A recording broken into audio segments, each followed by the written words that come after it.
تو آپ زیادہ محنت اسی پہ کریں، ان کی مرضی کے کام کریں، وہ راضی ہو گئے تو خدا تم سے راضی، خدا تم سے راضی، خدا بندے سے خود پوچھے بتا تیری رضا کیا چاہیے تم کو؟ دین چاہیے، دنیا چاہیے؟ اللہ کی قسم تم کو بادشاہوں کی حاجت نہیں ہے، بادشاہ تمہارے در پہ جھکیں گے آ کے، ان کی حاجتیں تمہارے در سے پورے ہوں گی، کہ ان کے کام ہوں گے تو تمہاری زبان سے نکلے گا، ہوگا نہیں تو نہیں ہوگا، کہ آقا نے تم کو اپنا یہ جو بھی رکھا ہے تو لاکھ چور ہے، حقیر ہے، چمار ہے، ان کا جو تو ہو گیا دنیا تیری ہو گئی۔ ادھر شرط نہیں آپ کے پاس یہ ڈگری ہو، آپ کے پاس اتنی عقل ہو، کچھ بھی نہیں ہے۔ آپ نے آقا کو دل سے قبول کیا اور محبت کے دل دے دیا، وہ آپ کو سب کچھ بنا دیں گے اور سب کچھ سکھا دیں گے اور سب کچھ آپ کو خود ہی آ جائے گا۔ یہ ان پڑھ لوگ کیسے اولیاء اللہ بنے؟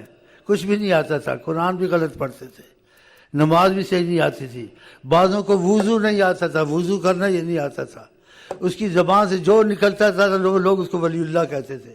کوئی کہتا ہے اس کو وضو بھی نہیں آتا ہے، اس کو ولی اللہ کہتا ہے، ولی اللہ ہمارے لیے ولی اللہ ہے، ہمارے سارے کام بنتے ہیں، ہم جس کے پاس جاتے ہیں دعا کراتے ہیں، ہمارے کام ہو جاتے ہیں۔ کہتے وضو کرنا اس کو نہیں آتا تھا کہ وضو کیسے کرتے ہیں، لیکن دل حضرت محمد مصطفیٰ کو دیا ہوا تھا اور لوگ اس کو سب ولی اللہ مانتے، پیچھے پیچھے بھاگتے پھرتے۔ وضو کرنا نہیں آتا تھا اس کو، لیکن نبی کریم کی محبت کو دل میں رکھا ہوا تھا، ادھر ہی دھیان تھا، جو کہتا تھا وہ ہو جاتا تھا۔ یہ بہت بڑی بات ہے، ہاں چھوٹی بات تو نہیں۔ آپ کو تاریخ ملے گی، ثبوت علماء پیش کریں گے، پنجاب میں ہوئے ہیں، مراکش میں ہوئے ہیں اولیاء اللہ، قرآن پڑھنا نہیں آتا تھا ان کو، وٹوانی پھینکے تو سونا بن جائے پیشاب، بتاؤ، تو پھر آقا وٹوانی پیشاب کی، نظر جنادی کیمیا سونا کر دینے وٹ، کیا سید تھے کیا جٹورائی تھے، لیکن محبت کرتے تھے حضرت محمد صلی اللہ علیہ وسلم۔ اس سے پیشاب والی وٹوانی پھینکی، سونا بن گئی، بتاؤ۔ وہ عورت آئی بزرگ کے پاس کہ ہم بہت پریشان ہیں، بیٹی کی شادی کرنی، کیا مٹی کا ڈیلا لاؤ، شو کیا اور سونا، جاؤ کیا آیا۔ وہ ایک آیا بزرگ کے پاس، بولا اللہ والوں کے پاس دیکھو، بولا مجھے کیمیا کا بڑا شوق ہے، اگر آپ مجھے کیمیا سکھا دیں۔ اللہ والے کہتے ہیں جب جو ہے میں اب مجھے یہ شوق لگا ہوا میرا پورا کر دیں اور میں آپ کا بہت احسان ہوں۔ اس نے کہا 1 سال میری خدمت کرو، تمہارا شوق پورا کر دیں گے، تم 1 سال وظیفے پڑھو اور 1 سال میری خدمت کرو فی سبیل اللہ۔ اس نے کہا پھر سکھا دیں گے، اس کا سکھا دوں گا۔ وہ کیمیا کا جس چیز کو کچھ لگا تو سونا بن جاتی۔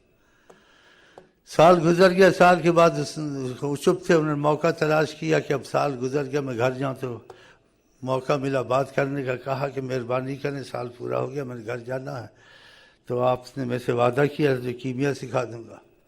اس کے وظیفے پڑھے تھے 1 سال؟ کہا پڑھے ہیں۔ کہا میں نے جو کہا تھا اس نیت سے کہ تجھ سے اللہ اور نبی راضی ہو جائے، کوئی نیت نہ رکھنا۔ کہا میں نے کوئی نیت نہیں رکھی، وظیفے روز پڑھتا تھا، یہی کہتا ہے مجھ سے اللہ راضی ہو جائے، نبی راضی ہو جائے، بس۔ اور آپ کی خدمت فی سبیل اللہ کی ہے کسی معنی۔ کہا جاؤ پانی لاؤ کنویں سے، پانی نکالنے گیا، سونے اور چاندی کے ڈول بھرے ہوئے نکل رہے تھے۔ اس نے کہا اس میں سے سونا چاندی نکل رہا ہے۔ کہا کیمیا کیا کرو گے، تم خود کیمیا ہو گئے ہو، دنیا تمہارے جوتوں کے ساتھ پھرے گی۔ ویسے ہی ہوا جی۔ کہا جاؤ لوگوں کو اللہ اللہ سکھایا کرو، دعا کیا کرو لوگوں کے لیے۔ وہ جدھر جاتا تھا لوگوں کی مشکلیں حل ہوتی تھیں، کوئی بکرا لے آئے، کوئی گائے لے آئے، حکومت کے آدمی آتے تھے، ہاں جی، ان کی بڑی مشکلیں ہوتی تھی، دعا فرماتے تھے تو سونے چاندی کے برتن لا کے دیتے تھے، اور باہر نکلتے تھے لوگ جوتوں کے پیچھے بھاگتے، میں اٹھاؤں، دیکھا اللہ رسول کو راضی، خدا کے نام بھی تم بھی راضی کر لیں۔ اب بھی جو برکتیں ہمارے پاس انہی کے نام کی ہیں، خدا کی قسم۔ اس کو میں بتاتا ہوں، میں 6 جماعتیں پڑھا ہوں، میں بزرگ نہیں ہوں، یہ بزرگ تم لوگوں نے بنا دیا کہ تمہارے مسئلے حل ہوتے ہیں، اللہ حل کرتا ہے، بس ہم بتا دیتے ہیں آپ کو، ہو جاتے ہیں۔ پھر مجھے یقین نہیں آتا، پھر کہتے نہیں ہوا ایسا، اس کو مجھے یقین نہیں آتا، پھر یقین آ جاتا، ہو گیا ہوگا، فلانا آتا ہے، فلانی مصیبت ہے ہماری حل ہوگئی، کیوں عقیدہ ان پر ہے نا۔ اگر میرا عقیدے کا ثبوت ایک حضرت محمد صاحب برحق رسول ہے، جو ان پہ عقیدہ کرے سب کے لیے ہے، اور سب امتیوں کے لیے ان کی ایک ہی ہے، یہ فرق ہمارے تمہارے سے ہے۔ تو میں تم کو یہی کہتا ہوں، ساری ریلیاں چھوڑو، سارے احتجاج چھوڑو اور غلام مصطفیٰ بن جاؤ دل سے، بس تمہارے سارے معاملے حل ہو جائیں گے۔ آقا جی حیات النبی ہیں، وہاں خبر بھیجنے کی ضرورت نہیں کہ وہاں پہ بھیجا جائے کہ میں ٹھیک، ان کو پتہ چلتا اندر سے ٹھیک ہے نہیں ٹھیک۔